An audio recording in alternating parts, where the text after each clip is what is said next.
Hello, my name is Nick Hughes, Associate Editor at Footprint and co-author of the Footprint Intelligence Net Zero in Hospitality report, produced in partnership with Budweiser Brewing Group.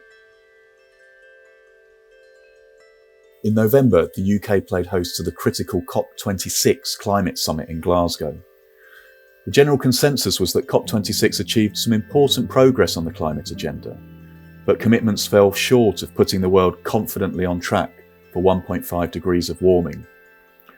There were some important agreements on deforestation and reducing methane emissions, but little of note on resource efficiency, food and farming, and nothing at all on consumption and the need for dietary change, all topics explored in detail in Footprint Intelligence's Net Zero in Hospitality report.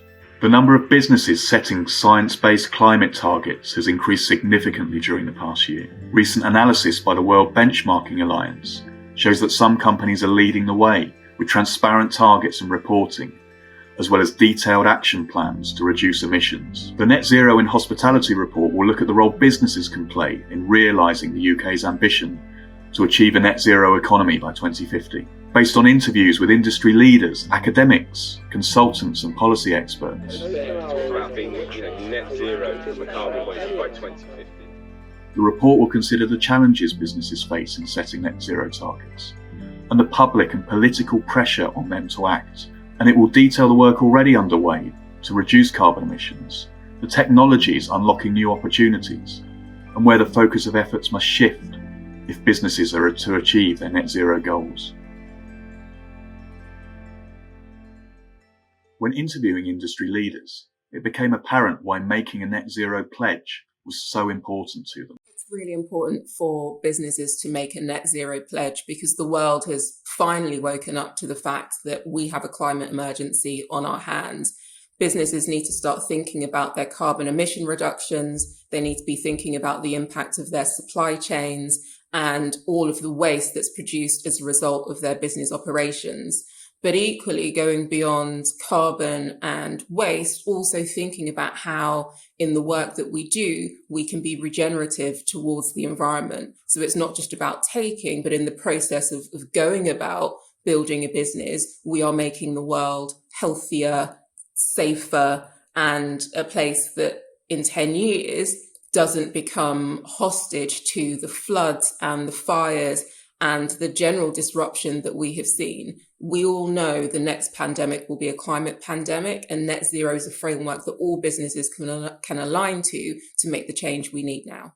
I don't think you can open any media at the moment without seeing some extreme weather event that's been the direct result of human activity. And as a result, I think the private sector, public sector, and our customer base at large all need to be making commitments to decarbonise. And we at Sipsmith have made a commitment through the SBTI to decarbonise to 2030. I mean, I think there's a lot of people talking about, to 1.5 by 2050. And as science tells us, there's only a 50% chance, I think, at that point of averting catastrophic and irreversible climate conditions. So the decade to deliver, if you will, is now. It's between now and 2030. And something that I use every day to remind myself of the urgency of this is that for every 5 weeks that passes, that's 1% of the time that we have to embed the rituals of decarbonisation. So it's critical, absolutely critical. There's increasing pressure on businesses to commit to net zero targets. And this is coming from all directions, from consumers, campaigners, politicians and investors. But how are businesses reacting? Ideally we'd want consumers to know everything that we're doing, but I think inevitably it is. Some of the issues are quite complex.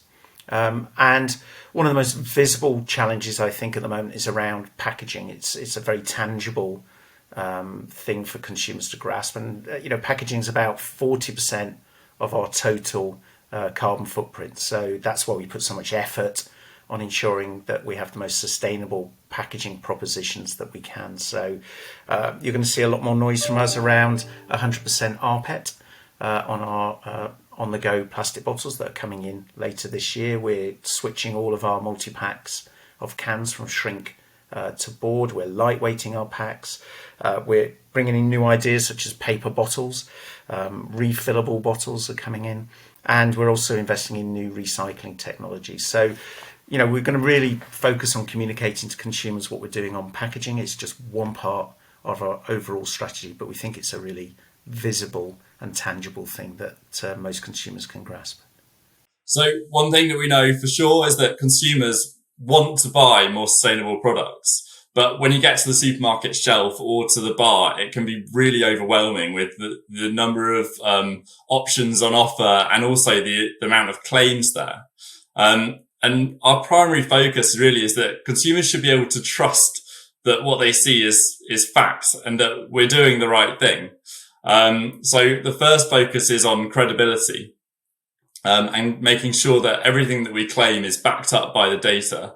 And secondly, it's about clearly communicating what we're doing, when it comes to the shelf or when it comes to the bar in a way that's really quick to understand, and helps make a quick decision when you're there, presented by these choices. And that's part of the partnership with WWF as well. So later this year, you'll see on the shelf, you'll see packs of Carlsberg describing our work with WWF. And equally, when you go to the bar, you might even be served in a chalice with WWF logo on it. So look out for that later in the year.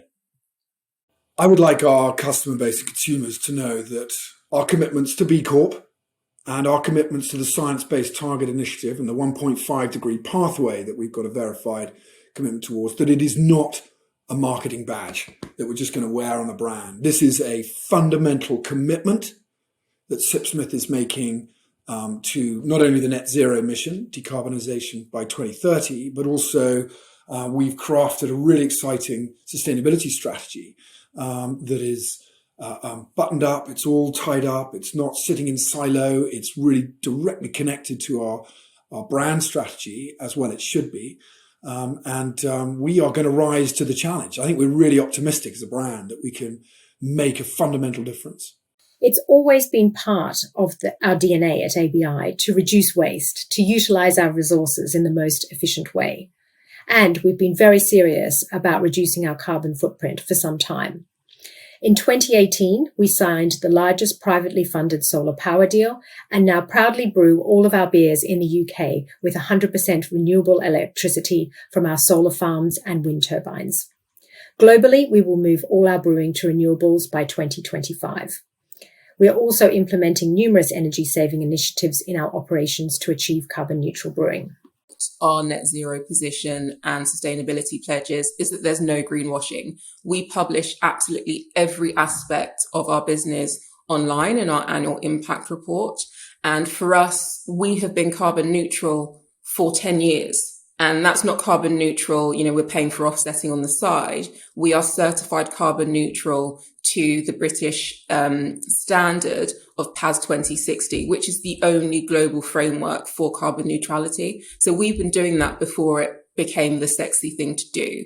And we have also gone on the journey of thinking about sustainability as part of our operating model. So our new tonics and mixers line is in green glass. It's the highest recycled content of glass that you can get. We could have chosen clear glass, but actually, if we're really thinking about walking the walk, we need to make it part and parcel of everything that we do. And I'm sure that most people know we already give 100% of our net profits towards RAID. To date, that's over £5 million. But on the flip side of the sustainability conversation, we need to ensure that communities have access to clean water. And so for Baloo, we're doing all of the work to ensure our business is aligned to net zero. And on the other hand, communities have access to sustainable clean water. From new packaging formats to sustainable menus, it's up to businesses to bring consumers along on their net zero journey. So if you consider that for our Scope 3 emissions, more than 90% come from Scope 3, and 37% of that around is from packaging and 32% from agriculture. So it's crucial that we work with others in terms of tackling these emissions. So just to expand on that a bit further, in terms of packaging, we promote a circular mindset throughout our organisation and our supply chain. We have our 5 R's. I know people have their 3. We have our 5: rethink, reduce, reuse, recycle, and respect. And for example, with Absolute, our vodka brand, we've already increased the recycled content of Absolute by 50%. And Jameson, we've reduced the packaging weight by 30%. And we're also looking constantly at different ways to innovate. For example, with the Absolute paper bottle, to rethink how we can produce our packaging to reduce carbon emissions. And then in terms of agriculture, of course, it's completely crucial that we work with our farmers. All of our products come from nature, and we really want to transition towards more regenerative agricultural practices to help reduce carbon emissions, but also biodiversity loss. And I'm very proud. Last week for Pernod Ricard, we announced a new partnership with the IUCN on agriculture and land health, which is really an initiative to help bridge the gap between the academic side and the on-the-ground companies working with closely with farmers. I think we're seeing increasing interest and engagement from consumers on this topic, and it's increasingly having an impact on their behaviour. Ecoactive consumers, around about 20% of the consumer base at the moment, but they are growing. They're a minority, but they're growing very, very quickly. And that's why, we are trying to make it as easy as possible to help them help us ensure that packaging never becomes waste. And we put in GB in Ireland the on-pack recycling labels to encourage consumers to recycle the packs in the right way. And this will come to the fore even more as we move more of our brands to 100% recycled PET bottles by the end of 2022. And of course, a major catalyst for this is the introduction of the deposit return scheme across the UK over the next few years. And that will really help consumers and us become more sustainable, and it could be game changing. With increasing action required on emissions reduction, what technologies are being embraced to help businesses deliver net zero? The roadmap to an ambitious net zero target necessarily involves a future bet on technology. We've seen this with the airlines who are betting on hydrogen technologies which don't even exist yet to get them to their targets. So with this in mind, to foster innovation in sustainability, we have a program called the 100 Plus Accelerator, which discovers and funds businesses who are developing solutions to solve the environmental challenges we all face and improve the quality of life we can enjoy now and in the future. Well, in the beginning, and I'm talking here back in 2006, 2007, it was about big projects that when we were renewing our infrastructure. So we built a BREEAM excellent at the time distribution centre with its lime hemp walls, its grass and sedum roof, its thermal stability, its rainwater harvesting. This was back in 2006, and it was a landmark building. Then we put in a new brewery, and that had closed loop water systems, heat retention, and a number of environmental features that meant we lowered our footprint significantly in that early part of this century. Subsequently, it's been about our products. It's been about things that we can engage our consumers with. So stewardship of the beach, taking part in activities such as a 10K run, partnering with others. We've got a very exciting partnership with the Blue Marine Foundation, and we're looking at marine nature reserves. And for a coastal brewery, it feels natural for us that we should be talking about the role of the sea and looking after the sea and making sure that is in good health, because it has a vital role in combating climate change. How can consumers make a more sustainable choice out of home and at the supermarket? So when you're buying products, I think from a consumer point of view or a drinker point of view, it's really important to start to think about what's in your hand and to start to read some of the information you're being given. And if you take that into an out-of-home environment, it's just the same, isn't it? If you're eating out and about, there will be increasing amounts of information on menu boards and on packaging that you put in your hand. And I would just say, educate yourself, understand how much is from recycled material, understand how much of the ingredients is from sustainably sourced farms or orchards or groves, and challenge the outlets and those companies to bring more and more transparency to the experience that you're having. But the most important thing is to judge corporations like Nestle based on sustainability. Vote. Consumers will vote. We will vote with our wallets, and we need to be judged alongside our peers based not just on how our products taste, how they're packaged, how they perform, but also on our sustainability credentials. So food and beverage choices are absolutely paramount, and judge us based on that, I would say. So one thing that we know for sure is that consumers want to buy more sustainable products. But when you get to the supermarket shelf or to the bar, it can be really overwhelming with the number of options on offer and also the amount of claims there. And our primary focus really is that consumers should be able to trust that what they see is fact and that we're doing the right thing. So the first focus is on credibility. And making sure that everything that we claim is backed up by the data. And secondly, it's about clearly communicating what we're doing when it comes to the shelf or when it comes to the bar in a way that's really quick to understand and helps make a quick decision when you're there, presented by these choices. And that's part of the partnership with WWF as well. So later this year, you'll see on the shelf, you'll see packs of Carlsberg describing our work with WWF. And equally, when you go to the bar, you might even be served in a chalice with WWF logo on it. So look out for that later in the year.